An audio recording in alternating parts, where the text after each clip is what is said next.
Hello everybody. Thanks for joining us. I'm Keith Tomlinson, an environmental educator and plant specialist here at Merrifield Garden Center.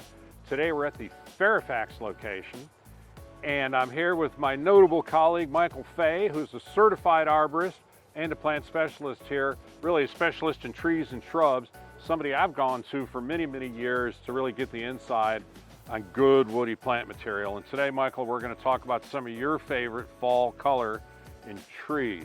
Absolutely. Here we are standing in front of Persian PARROTIA. Tell us why this is one of your faves. Yeah, I mean, for so many reasons. Obviously, it's a great fall color tree. Otherwise, we wouldn't be here standing in front of it. Just getting ready to get started. Beyond that, I mean, it's a great summer tree as well. You've got this really, really beautiful leaf texture with the sunken leaf venation. You know, fabulous even once it's lost its leaves. Really muscular wood, interesting growth habit, but long-lived, progressive red fall color, and it's just a fabulous performing tree. You know, and I love this tree sort of for its botanical history. It's native to the northern Caucasus Mountains in Iran, in Azerbaijan, and portions of the country of Georgia. Definitely planning on going to see it there at one point or another in the future. I know there's some great specimens at Meadowlark. There's Absolutely. some great specimens at the National Arboretum, and a couple down in Richmond as well. So yeah, this is a tree of just extraordinary interest, and it's ecologically stable. It never becomes weedy, which is wonderful. So, love this tree. Tell me about the Chinese pistachio, which you introduced me to 6 or 7 years ago. Sure, and I was fortunate enough to be introduced to that myself by a customer. Chinese pistache is, again, fabulous fall performing tree, extremely durable in harsh conditions, fast growing to a smaller, more mature, like rounded lollipop canopy size. Great for an ornamental landscape front yard. And like I said, just incredibly durable tree. I was just amazed when we installed a few of those out at Meadowlark, and the fall color just blew me away. Yeah, it's phenomenal. And it can vary from tree to tree so dramatically, but yeah, it's just, each one is so fantastic. Yeah, very, very fine trees. So there are two of our incredible red trees, but of course we got to mention the ginkgo for the yellow. Oh, absolutely. Ginkgo, yeah, that's your quintessential golden fall color in the landscape.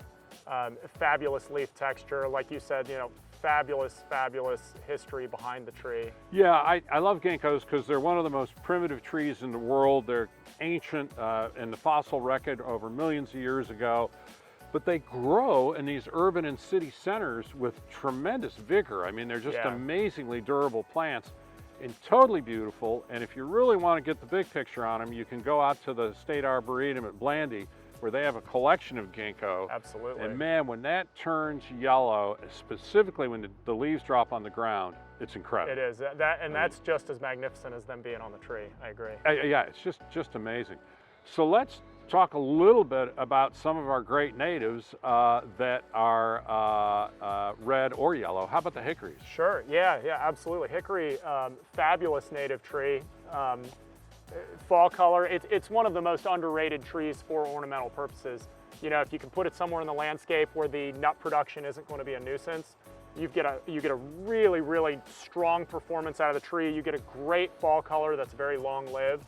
Right. Absolutely. And of course, that nut production supports all kinds of native mammals. Certainly, yes. You know, really good tree ecologically to have.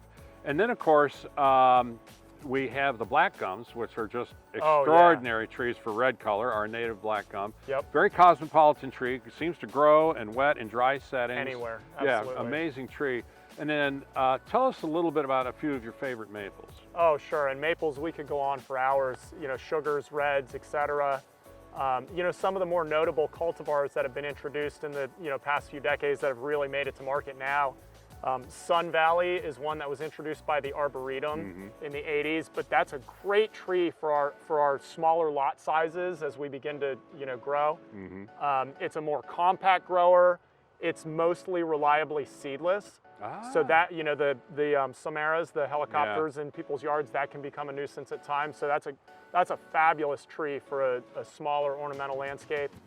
And then Redpointe is my favorite right now. Redpointe The fall color on that maple is just notably brighter than all the rest. It's totally new to me. I got to see that. Yeah, it's fantastic. Very good. Well, you know, I think one of the important things about our conversation this morning is that we've talked about native trees and ornamental trees. All the ornamental trees we've talked about are ecologically stable, do not become weedy, and the native trees, of course, enhance wildlife qualities. So we really urge you, when you're getting ready to select trees, come on out here, talk to Michael or one of his colleagues, and you will get the most up-to-date information on both natives and ornamental trees for your yard. Thanks for joining us.